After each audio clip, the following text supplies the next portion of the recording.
Oskar Luts, Suvi, esimene ja teine, pildikesi noorpõlvest. Suvi, esimene.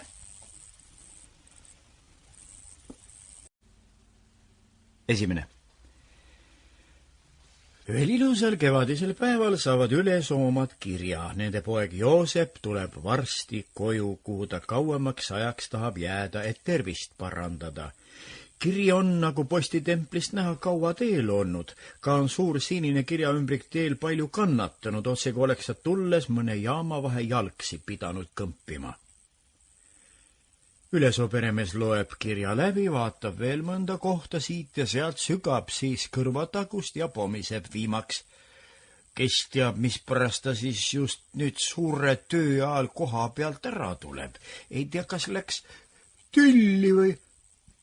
Perenaine, Joosepi ema, kes seal lähedal on ja kellele kirja sisu juba tuttav tähendab, ta ju kirjutab, et tuleb tervist parandama.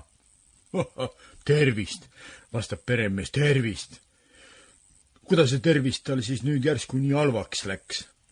6 aega tagasi kirjutas, et tervis on väga hea ja et ta enne 3 aastat Venemaalt äratuleku peale ei mõtlegi. Ei tea. Kõik võib ju olla, aga siin on vist mõni muu põhjus peale tervise.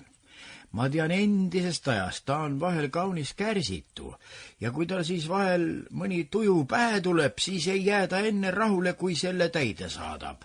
Eks näe. Tehku nagu arvab, ta on ise täiskasvanud mees ja peab teadma, mis teha, mis tegemata jätta. Kahju oleks igatahes, kui ta koha hoopis käest ära annab. Kirjutas isegi alati ja ütles, et sarnased kohad nagu temal ei kasva puu otsas. Noh, kuigi andis ära koha käest, vastab perenaine, mis sellestki, eks teda ole koju ka tarvis.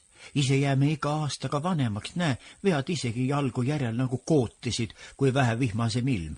Lase tuleb ja toimetab, tema on noor, lase tuleb, seadib talugi vähe korda, tema ju teab nüüd kõiki neid uuemat moodi põlluharimisi ja karjakasvatust ja asju. Ega minul midagi selle vastu ei ole, on vanamees nõus.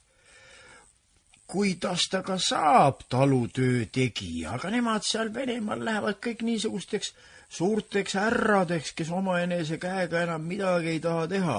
Nemad on seal õppinud ainult teisi käskima ja juhatama. Siin aga pole kedagi käskida. Siin pane ise käed külge ja tee, siis saab ära elada. Sample complete. Ready to continue?